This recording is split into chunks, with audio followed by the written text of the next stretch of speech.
तो guys welcome to my YouTube channel. आज हम आपको बताने वाले हैं विज्ञान का मॉडल पेपर नहीं है असल में, ये रियल पेपर है आपका। ये रियल पेपर है, ये आया भी है 2026 में। ये 2026 में आया हुआ पेपर है। 2026 में आया मतलब कि इसी सत्र में आया हुआ ये पेपर है। इस पेपर को मतलब कि हम अनसॉल्व्ड पेपर अब कह सकते हैं। तो ये इस अनसॉल्व्ड पेपर को आज हम हल कराने वाले हैं। विज्ञान का पेपर है हमारा। इसका कोड है 824 जी। जी और जे है इसका कोड। ठीक है, 824 GJ। ठीक है, और 931 है। ठीक है, यहाँ पे आप अनुक्रमांक अपना डाल सकते हो, यहाँ पे नाम अपना डाल सकते हैं। ठीक है, तो आज की क्लास शुरू होने से पहले मैं आपको कुछ इम्पोर्टेंट बातों को बताना चाहता हूँ कि इस चैनल पे आपको अनसॉल्व पेपर के जितने भी MCQ क्वेश्चंस होते हैं उनको बता दिया जाता है।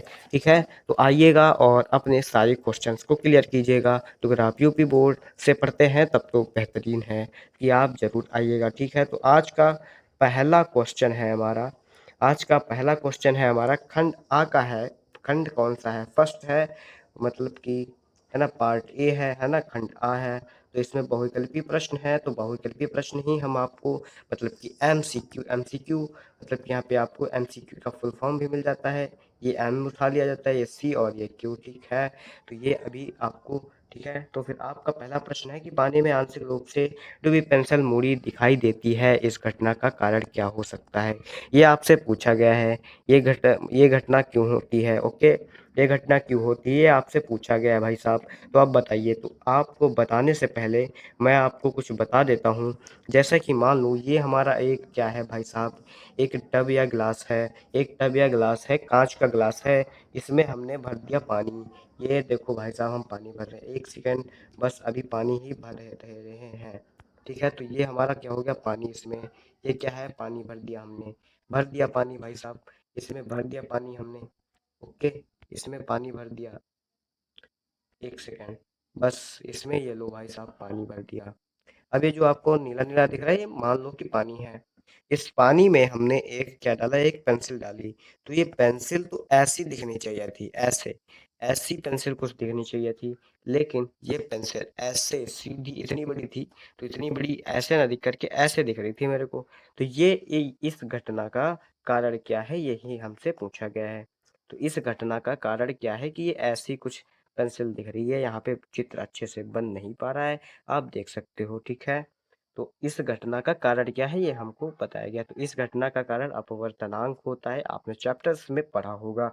ठीक है, अब दूसरा क्वेश्चन है, निम्न चित्र में दिखाया गया आयतन मतलब सॉरी, आयत आयत क्या है, PQRS है। PQRS है, ठीक है। तो PQRS है हमारा आयतन। ओके, तो ये जो PQRS हमारा आयत है, यहाँ पे पूछ रहा है कि आयत क्या होगा। आयत है क्या चीज? दिखाया गया आयत मतलब कि ये जो निम्न है तो होगा। ठीक है, तो क्या होगा ये? तो ये भाई साहब उत्तल लेंस होगा, आपको यहाँ पे साफ साफ दिखाई दे रहा है। ठीक है, ये उत्तल लेंस होगा। अगला प्रश्न है हमारा, ठीक है, अधिक वायु के कुछ व्यक्तियों के नेत्र मतलब जो उसके किसी भी व्यक्ति के नेत्र होते हैं उनको क्या दिखाई देता है, धुंधला। उनको धुंधला दिखाई देता है। ठीक है, धुंधला। कहाँ की? दुधिया दुधिया दुधिया जानते हो आप, ये दूधिया कलर की हो जाती है आंखें। ठीक है, तो धुंधला दिखाई देता है। ठीक है, क्रिस्टलीय लेंस है ना। इस स्थिति में क्या कहलाता है हमारा, इस स्थिति में एक जो बीमारी हो जाती है, तो ये अक्सर हो जाती है भाई साहब, बुढ़ापे में भी हो जाती है। ओके, तो इसमें कोई परेशान होने वाली बात नहीं है। ठीक है, तो हो जाती है। तो इस बीमारी को हम मोतिया बिंदु कहते हैं। इस बीमारी को हम क्या कहते हैं भाई साहब, मोतिया बिंदु कहते हैं। ओके, तो ए ऑप्शन सही हो जाएगा इसका। ए ऑप्शन क्या हो जाएगा, सही हो जाएगा। अब अगला प्रश्न है हमारा, अगला प्रश्न है कि कांच में प्रिज्म द्वारा के श्वेत प्रकाश के विक्षेपण में प्राप्त प्राप्त स्पेक्ट्रम में सर्वाधिक विचलन कोण वाले प्रकाश का रंग है ना। तो तो इसमें सर्वाधिक विचलन कोण वाले प्रकाश का रंग हमसे पूछ रहा है। तो इसका क्या आंसर हो जाएगा? इसका आंसर हो जाएगा भाई साहब, इसका आंसर हो जाएगा डी, बैंगनी। क्योंकि बैंगनी का ही सबसे ज्यादा अधिक विचलन होता है।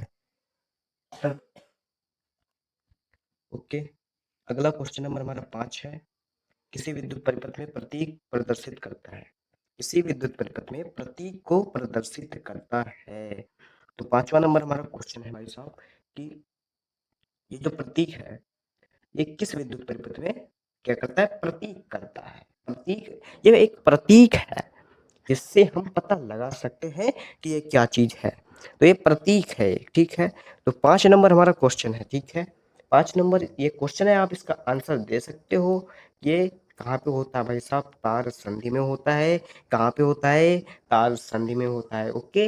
ये जो है आपको चित्र दिखाई दे रहा है, ये तार संधि में होता है, ओके? अगला क्वेश्चन है, यदि किसी बिंदु हीटर की कुंडली यदि किसी विद्युत हीटर की कुंडली का प्रतिरोध 50 ओम है तो यह 220 वोल्ट स्रोत में कितनी धारा लेगी? तो इसमें धारा कितनी लेगी ये पूछा गया आपको। तो इसको हल करोगे जब आप, तो ये धारा कुल 4.4 एम्पियर की लेगी, ठीक है?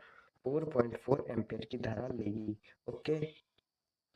तो आप ये समझ गए होंगे कि 4.4 एम्पियर की धारा लेगी।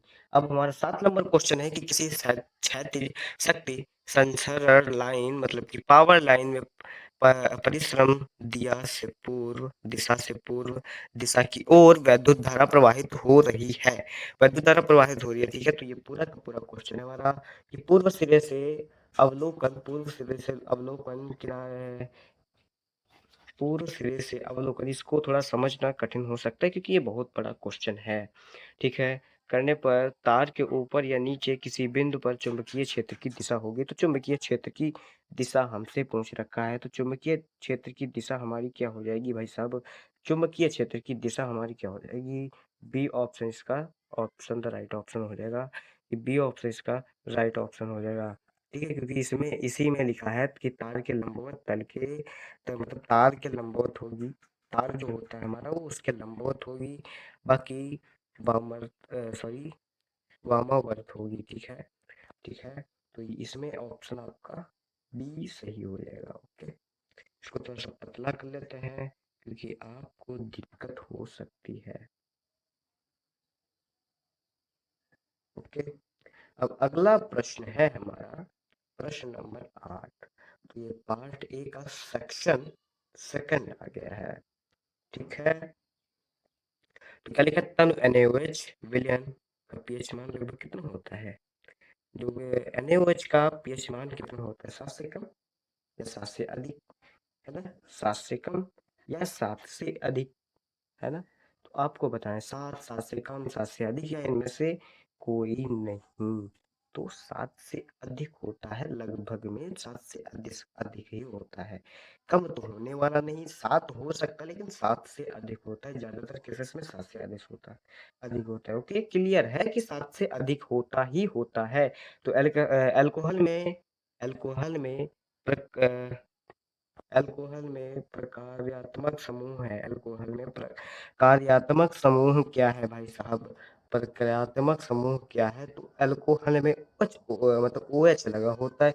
अब कुछ भी देखोगे तो OH लगा होगा, उसका कार्यात्मक समूह OH होता है, ठीक है? जिससे कि आप पहचान भी सकते हो कि ये किस समूह का है, ओके? अब हमारा आ जाता है उभयधर्मी ऑक्साइड है। इसमें से उभयधर्मी ऑक्साइड आपको बताना है, सिंपल है। उभयधर्मी ऑक्साइड को तो आप जानते ही हो। तो AlCl मतलब कि Al2O3 हो जाएगा इसका आंसर, ठीक है? अब टमाटर में होता है, टमाटर में क्या होता है भाई साहब? टमाटर में क्या होता है? ये फटाफट करने वाले सवाल हैं, ये फटाफट करने वाले सवाल हैं। इसमें ये भाई साहब होता है टमाटर में ऑक्सैली ऑक्सैलिक अम्ल होता है भाई साहब, ऑक्सैलिक अम्ल, ठीक है? Fe2O3 Fe2O3 प्लस 2L, है ना? और ये मतलब पूछा गया है इसमें क्या, ऊपर दी गई अभिक्रिया किस प्रकार की है? ऊपर दी गई अभिक्रिया जो है हमारी, ये किस प्रकार की है?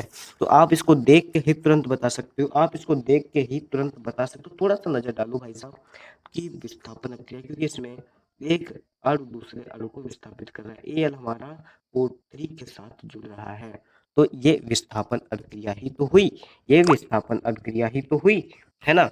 अब अगला प्रश्न है हमारा 13 नंबर प्रश्न है हमारा 13 नंबर प्रश्न है कि निम्नलिखित में से कौन सा कौन सा युगल विस्थापन अभिक्रिया देता है? तो ये आपको बताना है। तो भाई साहब डी ऑप्शन हो जाएगा, AgNO3 विलयन एवं कॉपर धातु देता है, ठीक है? अगला क्वेश्चन है हमारा 14 नंबर क्वेश्चन है, सेक्शन 3 शुरू हो जाता है हमारा, सेक्शन 3 शुरू हो जाता है, उपभाग 3 शुरू हो जाता है। अब हमारे तो उपभाग 3 में क्या है, निम्नलिखित में से कौन सा, ये देखो भाई साहब, ये सेक्शन 3 मतलब बायोलॉजी का है, सेक्शन 3 बायोलॉजी का है।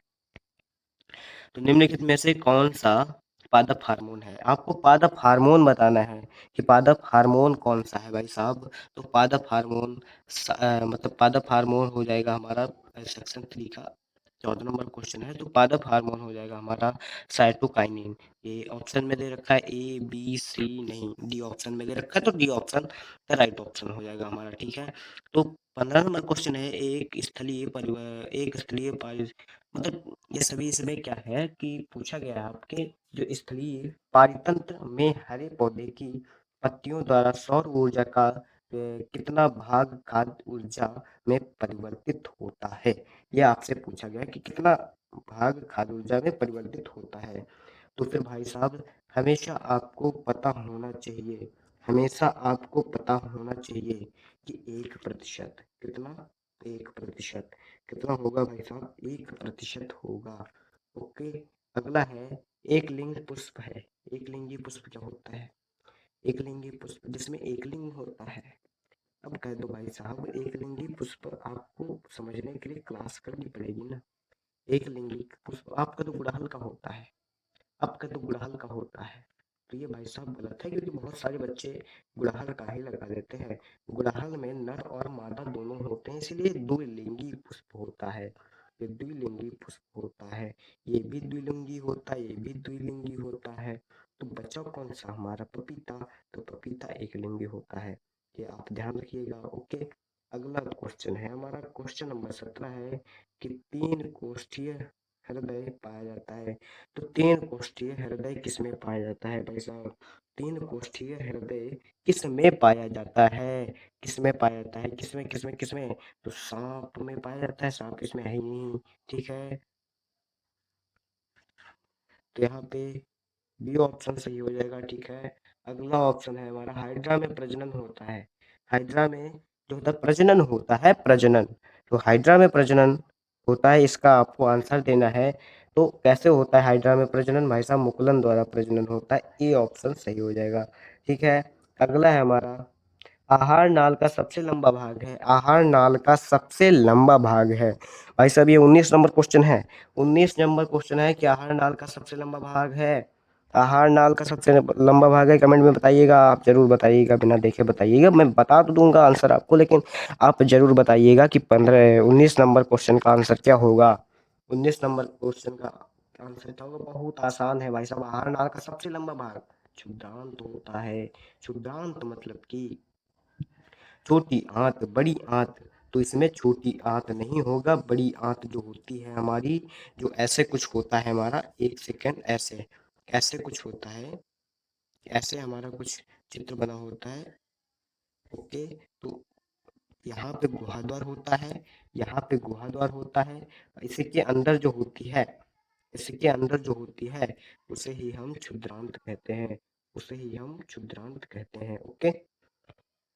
अब हमारा 20 नंबर क्वेश्चन, आज का लास्ट क्वेश्चन, आज का लास्ट क्वेश्चन है 20 नंबर, कौन सा पादप हार्मोन पत्तियों में, कौन सा पादप हार्मोन पत्तियों के मुरझाने के लिए उत्तरदायी है, कौन सा हार्मोन अगर कम हो जाता है तो पत्तियां मुरझा जाती हैं, ये आपसे क्वेश्चन सिंपल सा पूछा गया है, ये क्वेश्चन आपसे पूछा गया है। तो यहाँ पे भाई साहब कौन सा होता है, एब्सिसिक अम्ल होता है, एब्सिसिक अम्ल होता है, ठीक है ना। तो ये आपको 20 के 20 एमसीक्यू कंप्लीट हुए, आज की क्लास कंप्लीट हुई।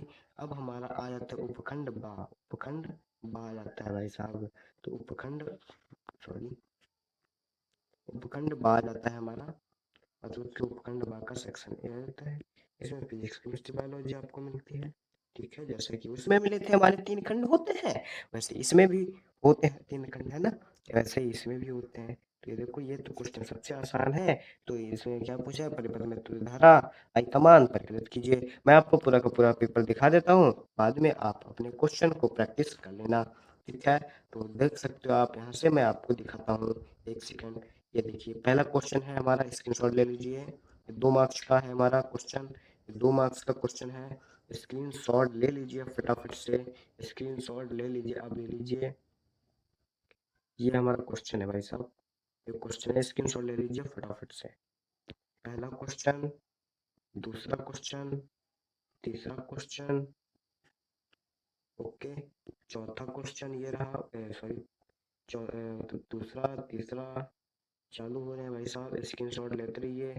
ये देखिए आप पूरा का पूरा चित्र दे रखा है आपको, स्क्रीनशॉट लेते रहिए। 4 नंबर क्वेश्चन हो गए, इसमें आपको सभी खंड होंगे, 2-2 नंबर के होंगे, 6 नंबर होंगे पूरे, ठीक है। 4 नंबर होंगे अथवा और लगा के दे रखा है, ठीक है।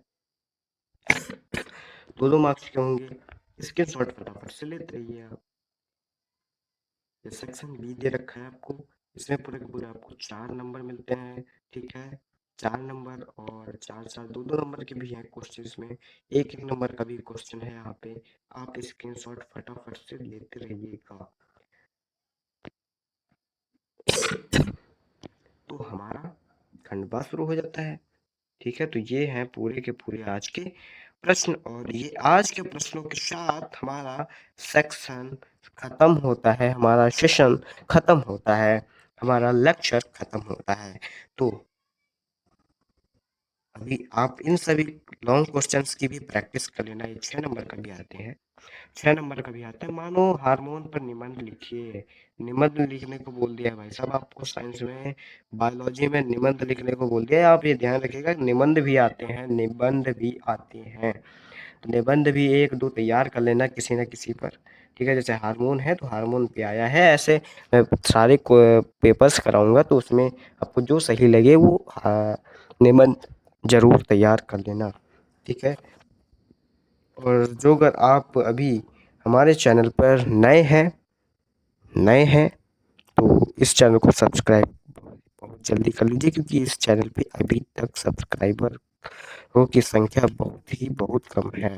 चाहे जितनी मेहनत करो, लेकिन आप लोग सब्सक्राइब नहीं करते, लाइक नहीं करते, और व्यूज़ भी बहुत कम आते हैं। लेकिन आप लोग इसको शेयर कीजिए अपने दोस्तों के साथ, अपने सभी मित्रों के साथ ज़रूर शेयर कीजिए। तब तक के लिए बाय बाय, धन्यवाद, टाटा, गुड बाय।